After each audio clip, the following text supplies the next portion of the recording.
Hello friends, स्वागत है आपका हमारे यूट्यूब प्लेटफॉर्म पूनम इंस्टीट्यूट पर। तो फ्रेंड्स, आज हम पढ़ने वाले हैं आरआरबी ग्रुप डी, जिसमें हम जनरल साइंस और ब्लड के कुछ क्वेश्चंस देखेंगे जो कि पेपर में यहाँ से प्रश्न पूछे जाएंगे, जो जिसके हम टॉप 60 को एमसीक्यूज देखेंगे आज। और एक दो दिन में हम इसकी मैराथन्स को भी देख लेंगे, क्योंकि 3 तारीख में हमारा एग्ज़ाम है, तो हम इसकी मैराथन को भी देख लेंगे।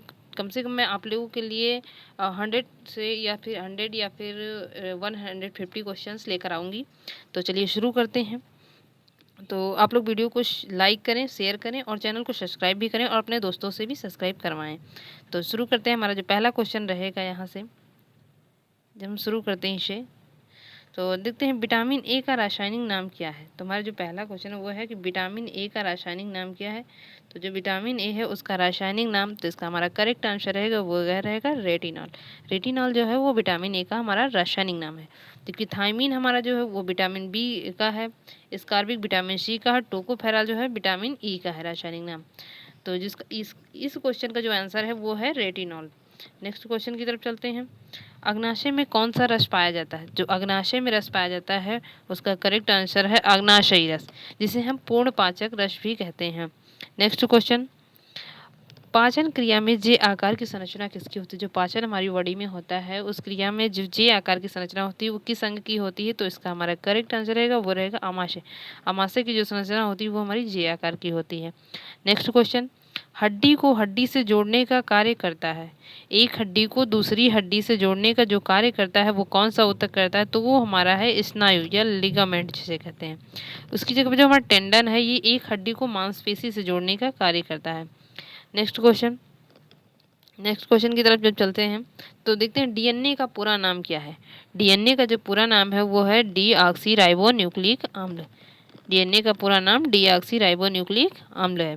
नेक्स्ट क्वेश्चन, मानव के चेहरे पर कितनी हड्डियां होती है। जो मनुष्य का चेहरा होता है और फेस होता है उस पर कितनी हड्डियां होती है। तो जिसका करेक्ट आंसर वो हमारा रहेगा 29 हड्डियां होती हैं मानव के चेहरे पर। नेक्स्ट क्वेश्चन, जीव की अनुवांशिक इकाई क्या है। जिससे एक पीढ़ी से दूसरी पीढ़ी में जीन ट्रांसफ़र होते रहते हैं या अनुवांशिकता ट्रांसफ़र होती रहती है, तो उसका जो इकाई है वो क्या है। तो इसका हमारा करेक्ट आंसर रहेगा जीन। जीन जो है जीव की अनुवांशिक इकाई है। नेक्स्ट क्वेश्चन, असंक्रामक रोग का उदाहरण। क्वेश्चन घुमा के पूछा गया असंक्रामक रोग का उदाहरण क्या है। तो असंक्रमण मतलब कि जो संक्रमण से नहीं फैलता है।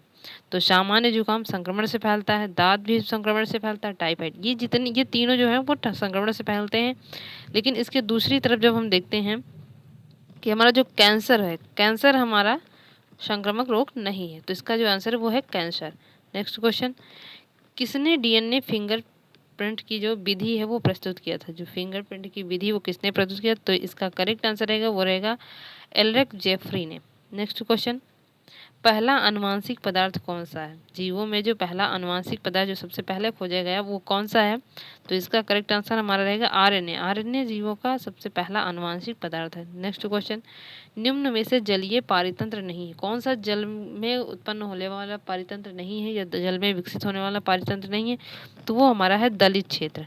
दलित क्षेत्र नहीं, तालाब, जल जीवशाला, झील, ये सब तो जलीय क्षेत्र है, लेकिन दलित क्षेत्र जो हमारा तो वो दलदलीय क्षेत्र को कहते हैं।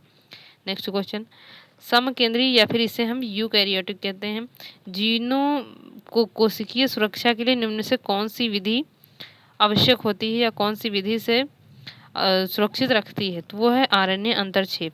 आरएनए अंतरक्षेप के द्वारा यूकैरियोटिक जीवों में कोशिकीय सुरक्षा के लिए विधि काम आती है। नेक्स्ट क्वेश्चन, ओकाजाकी खंड पाए जाते हैं। ओकाजाकी जो खंड होते हैं वो कहाँ पर पाए जाते हैं। तो इसका आंसर है लैंडिंग स्टैंड पर। दो स्टैंड होते हैं। जब हम डीएनए रिप्लिकेशन पढ़ते हैं तो जब डीएनए का रिप्लिकेशन होता है तो कुछ इस प्रकार से इसकी संरचना होती।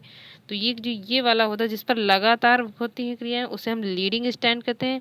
लेकिन जिस पर टुकड़ों में होती है तो ये जो खंड प्रेजेंट होते हैं इन्हीं खंडों को ही हम लैंडिंग स्टैंड कहते हैं। इस वाले स्टैंड को लैंडिंग स्टैंड कहते हैं। तो ये ओकाजाकी खंड होते हैं हमारे। नेक्स्ट क्वेश्चन, एलर्जी मास्ट कोशिकाओं में किस रसायन के निकलने से होती। जो एलर्जी मास्ट कोशिकाएं हैं किस रसायन के निकलने से होती। तो इसका जो हमारा करेक्ट आंसर रहेगा वो रहेगा सीरोटोनिन। नेक्स्ट क्वेश्चन, रक्त परिसंचरण की खोज करने वाले वैज्ञानिक हैं। जो रक्त परिसंचरण तंत्र है इसकी खोज करने वाले वैज्ञानिक कौन से हैं? तो इनका जो करेक्ट आंसर हमारा रहेगा वो रहेगा विलियम हार्वे। नेक्स्ट क्वेश्चन, विषाणु की खोज किसने की थी? विषाणु या जो वायरस होता है उसकी खोज किसने की थी? तो आप लोग इसका आंसर बताएंगे। तो ठीक है, मैं बताती हूँ, इसका आंसर है इवानोवस्की। नेक्स्ट क्वेश्चन, जीवाणुओं का अध्ययन कहलाता है। जो जीवाणुओं का अध्ययन है वो क्या कहलाता है? तो जीवाणु को हम इंग्लिश में बैक्टीरिया कहते हैं। तो बैक्टीरिया से ही निकल कर आता है कि इसके अध्ययन को हम बैक्टीरियोलॉजी कहते हैं। नेक्स्ट क्वेश्चन, हैजा किससे होने वाला रोग है? जो हैजा होता है वो किस जीवाणु से या फिर विषाणु से या फिर प्रोटोजोआ कौन से ऐसे जीव से होने वाला रोग है? तो हैजा जो हमारा होता है वो जीवाणु जनित रोग है। नेक्स्ट क्वेश्चन, आरबीसी में कौन सा श्वसन वर्णक होता है? जो आरबीसी पाई जाती है जो कि ह्यूमन बॉडी में ब्लड होता है, ब्लड का जो पार्ट होता है वो आरबीसी एवं डब्ल्यूबीसी प्लेटलेट्स होते हैं। तो यहाँ पर पूछा कि आरबीसी में कौन सा श्वसन वर्णक होता है? तो इसका करेक्ट आंसर वो रहेगा हीमोग्लोबिन। नेक्स्ट क्वेश्चन, रक्त परिसंचरण तंत्र की खोज किसने की? जो रक्त परिसंचरण तंत्र की खोज किसने की, इसका आंसर मैंने बताया भी है पहले, और इसका आंसर आप लोग कमेंट में भी बताएंगे। और आप लोग वीडियो को लाइक करते रहिए, शेयर करते रहिए और चैनल को सब्सक्राइब भी करिए और अपने दोस्तों से भी लाइक शेयर सब्सक्राइब करवाइए। नेक्स्ट क्वेश्चन देखते हैं, वृक्क किसका भाग है? जो वृक्क होता है हमारी शरीर में जो वृक्क पाया जाता है या किडनी जो हमारी होती है वो किसका भाग होती है? तो वो जनरली उत्सर्जन का भाग होती है। नेक्स्ट क्वेश्चन, रक्त का निर्माण कहाँ होता है? जो बॉडी में रक्त पाया जाता है उसका निर्माण कहाँ होता है? तो इसका आंसर जो रहेगा वो रहेगा अस्थि मज्जा, जिसे हम बोन मैरो कहते हैं। नेक्स्ट क्वेश्चन, रक्त का पीएच मान होता है। जो रक्त हमारी बॉडी में पाया जाता है उसका पीएच मान कितना होता है? तो वो होता है 7.4। नेक्स्ट क्वेश्चन, पाचन तंत्र का सबसे बड़ा भाग क्या है? जो पाचन तंत्र में पाए जाने वाले जो सबसे बड़ा भाग है वो हमारी है छोटी आंत। लगभग ये 6 से 7 सेंटीमीटर की होती है। नेक्स्ट क्वेश्चन, रक्त का स्वाद कैसा होता है? रक्त का जो स्वाद होता है वो कैसा होता है? तो इसका करेक्ट आंसर हमारा है क्षारीय होता है, हल्का क्षारीय, जिसका पीएच मान 7.4 होता है। नेक्स्ट क्वेश्चन, रक्त क्या है? रक्त क्या है? तो हम क्या कह सकते हैं कि रक्त क्या है हमारी बॉडी में जो पाया जाता है? तो एक संयोजी ऊतक है, प्राकृतिक कोलाइड है या फिर दोनों? तो इसका आंसर रहेगा दोनों। नेक्स्ट क्वेश्चन, पुरुषों में रक्त की मात्रा होती है। जो पुरुष में रक्त पाया जाता है उसकी मात्रा कितनी होती है? तो इसकी मात्रा होती है 5.5 या 5.5 होती है। नेक्स्ट क्वेश्चन, ऑक्सीजन युक्त रंग कैसा होता है? जो ऑक्सीजन युक्त रक्त है उसका रंग कैसा होता है? तो लाल होता है। लेकिन ऑक्सीजन विहीन रक्त जो होता है वो गुलाबी होता है। तो इसका जो आंसर रहेगा वो हमारा रहेगा रेड। नेक्स्ट क्वेश्चन पर चलते हैं, थक्का जमने में कौन सी प्रोटीन मदद करती है? जो थक्का जमता है हमारी बॉडी में, जब हम कहीं पर कट जाते हैं तो ब्लड निकलने लगता है, लेकिन कुछ टाइम बाद देखते हैं कि वहाँ पर ब्लड रुक जाता है क्योंकि वहाँ पर ब्लड का थक्का बन चुका होता है। तो वह ब्लड का जो थक्का बनता है उससे बनने में जो मदद करती है, तो कौन सी प्रोटीन मदद करती है? तो फाइब्रोनोजिन या फिर प्रोथ्रोम्बिन या फिर दोनों? तो इसका जो आंसर रहेगा वो रहेगा ये दोनों प्रोटीनें हैं जो रक्त का थप्पा जमने में मदद करती हैं। नेक्स्ट क्वेश्चन, आरबीसी का अन्य नाम बताइए। जो आरबीसी का अन्य नाम है वो क्या है? तो इसका करेक्ट आंसर है इरिथ्रोसाइट। नेक्स्ट क्वेश्चन, रक्त में पीएच का नियमन कौन करता है? जो रक्त में पीएच होता है उसका नियमन कौन करता है? तो वो हमारी आरबीसी करते हैं। नेक्स्ट क्वेश्चन, आरबीसी का जीवन काल कितने दिन का होता है? आरबीसी का जो जीवन काल है वो लगभग 120 दिन का होता है।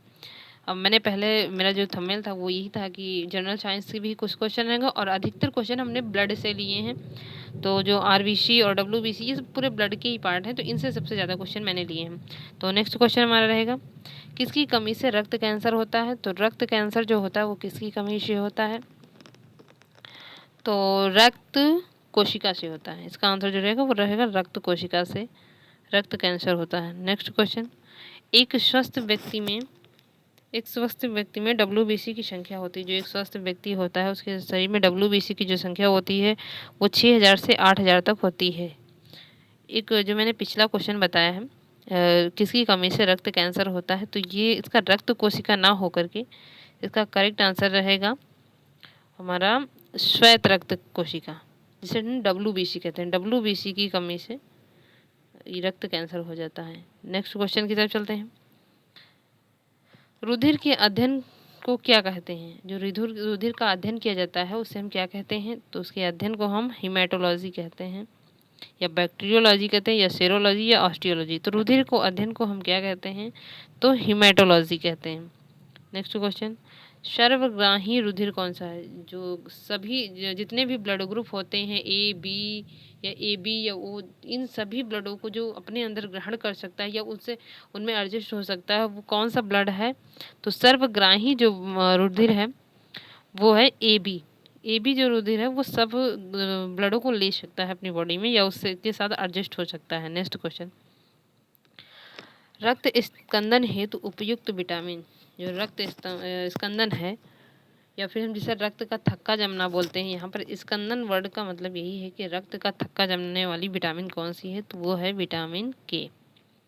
नेक्स्ट क्वेश्चन, हीमोग्लोबिन के एक अणु में कितने आयरन अणु होते हैं? जो हीमोग्लोबिन का अणु होता है उसमें कितने आयरन अणु होते हैं? तो इसका जो हमारा करेक्ट आंसर रहेगा वो रहेगा 3 अणु होते हैं। नेक्स्ट क्वेश्चन, थ्रोम्बोप्लास्टिन कहाँ से रक्त स्कंदन के लिए प्राप्त होता है? जो थ्रोम्बोप्लास्टिन है वो कहाँ से रक्त स्कंदन के लिए प्राप्त होता है? तो इसका जो हमारा करेक्ट आंसर रहेगा वो रहेगा लिम्फोसाइट।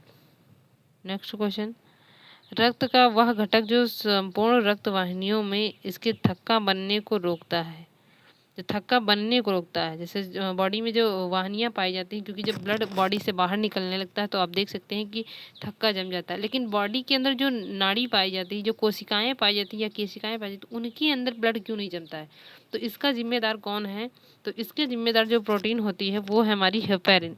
हेपेरिन की वजह से बॉडी के अंदर ब्लड नहीं जमता है। तो नेक्स्ट क्वेश्चन की तरफ चलेंगे। रक्त के भाग होते हैं, रक्त के कितने भाग होते हैं? तो रक्त के जो भाग होते हैं, प्लाज्मा, रक्त कोशिका, या फिर दोनों, तो ये दोनों भाग जो होते हैं वो रक्त के भाग होते हैं। नेक्स्ट क्वेश्चन, जीव विज्ञान के जनक कौन है? जो जीव विज्ञान के जनक हैं वो हमारे अरस्तु महोदय कहे जाते हैं। नेक्स्ट क्वेश्चन, कोशिका का पावर हाउस किसे कहते हैं? तो कोशिका का पावर हाउस माइटोकॉन्ड्रिया को कहते हैं। नेक्स्ट क्वेश्चन, डीएनए का पूरा नाम डीऑक्सीराइबो न्यूक्लिक अम्ल है। जो डीएनए का पूरा नाम वो डीऑक्सीराइबो न्यूक्लिक अम्ल है। ये हमारा क्वेश्चन रिपीट हुआ है। नेक्स्ट क्वेश्चन, आरएनए में कौन सी शर्करा पाई जाती है? जो आरएनए होता है, ह्यूमन बॉडी में जो आरएनए पाया जाता है उसमें कौन सी शर्करा होती है? तो राइबोस शर्करा पाई जाती है।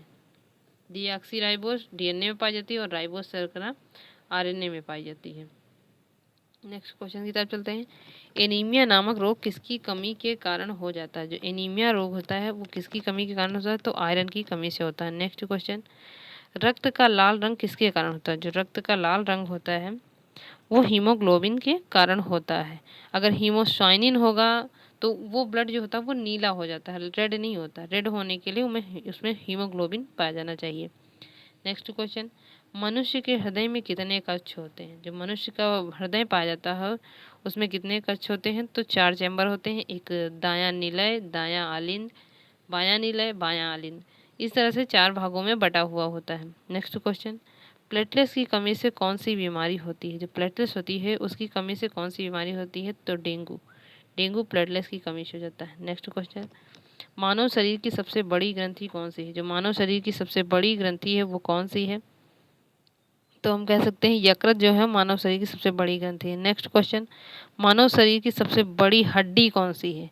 जब यहाँ हड्डी की बात आती है तो सबसे बड़ी हड्डी कौन सी है? वो है फीमर, जो कि जांघ में पाई जाती है। नेक्स्ट क्वेश्चन, मानव हृदय 1 मिनट में कितनी बार धड़कता है? जो मानव का हृदय होता है वो एक बार में कितनी बार धड़कता है? तो इसका जो आंसर रहेगा वो रहेगा 72 टाइम, 72 बार धड़कता है। आप लोग वीडियो को शेयर करते रहें, लाइक करते रहें और चैनल को सब्सक्राइब करते रहें। नेक्स्ट क्वेश्चन, विटामिन सी का रासायनिक नाम है। विटामिन सी का जो रासायनिक नाम है वो है स्कारबिक अम्ल, जो कि यह एक अम्ल भी है, स्कारबिक अम्ल, जो कि खट्टे फलों में पाया जाता है और इसकी कमी के कारण स्कर्वी रोग हो जाता है हमारी बॉडी में। नेक्स्ट क्वेश्चन, मानव शरीर की सबसे छोटी हड्डी कौन है? तो ये कान में पाई जाने वाली हड्डी है जिसका नाम है स्टपीज। नेक्स्ट क्वेश्चन, इंसुलिन का स्राव किस ग्रंथि से होता है? जो इंसुलिन हमारी बॉडी में पाया जाता है उसका स्राव किस ग्रंथि से होता है? तो इंसुलिन का स्राव अग्नाशय से होता है। नेक्स्ट क्वेश्चन, विटामिन डी की कमी से होने वाला रोग। विटामिन डी की कमी से होने वाला रोग रिकेट्स है। नेक्स्ट क्वेश्चन, मानव शरीर की सबसे बड़ी कोशिका कौन सी है? सबसे बड़ी कोशिका पूछा गया यहाँ पर कौन सी है? तो वो है अंडाणु। नेक्स्ट क्वेश्चन, अनुवांशिक के जनक कहे जाते हैं? जो अनुवांशिकता है उसके जनक कौन कहे जाते हैं? तो इसके जनक जिसका करेक्ट आंसर है वो है Gregor John Mendel. Next question, रुधिर स्कंदन में कौन सी प्रोटीन सहायक होती है? तो फाइब्रिन प्रोटीन रुधिर स्कंदन में सहायक होती है रुधिर का थक्का जमने में। नेक्स्ट क्वेश्चन, विकासवाद का सिद्धांत किसने दिया? जो विकासवाद का सिद्धांत है वो किसने प्रस्तुत किया? तो जिसका करेक्ट आंसर है वो आप लोग बताएंगे लैमार्क, डार्विन, मेंडल, रूसो, इनमें से कौन है? तो वो हमारे हैं विकासवादी के जो हैं वो हैं लैमार्क। नेक्स्ट क्वेश्चन, मानव शरीर की सबसे छोटी कोशिका है, जो मानव शरीर में पाई जाने वाली सबसे छोटी कोशिका है वो है शुक्राणु। सबसे बड़ी जो है वो अंडाणु है, सबसे छोटी शुक्राणु है। नेक्स्ट क्वेश्चन, तो यहाँ से हमारे क्वेश्चन भी कंप्लीट होते हैं फ्रेंड्स। तो आप लोग वीडियो को शेयर करते रहें, लाइक करते रहें और चैनल को सब्सक्राइब करते रहें। और अगर वीडियो अच्छी लगी हो तो आप भी वीडियो को लाइक करें, चैनल को सब्सक्राइब करें, जिससे कि हमारी प्रत्येक वीडियो सबसे पहले आप तक पहुँचे। और 1-2 दिन में मैं मैराथन भी करवाऊँगी, कम से कम 150 से 150 क्वेश्चन मैं लूँगी। तो थैंक यू फ्रेंड्स।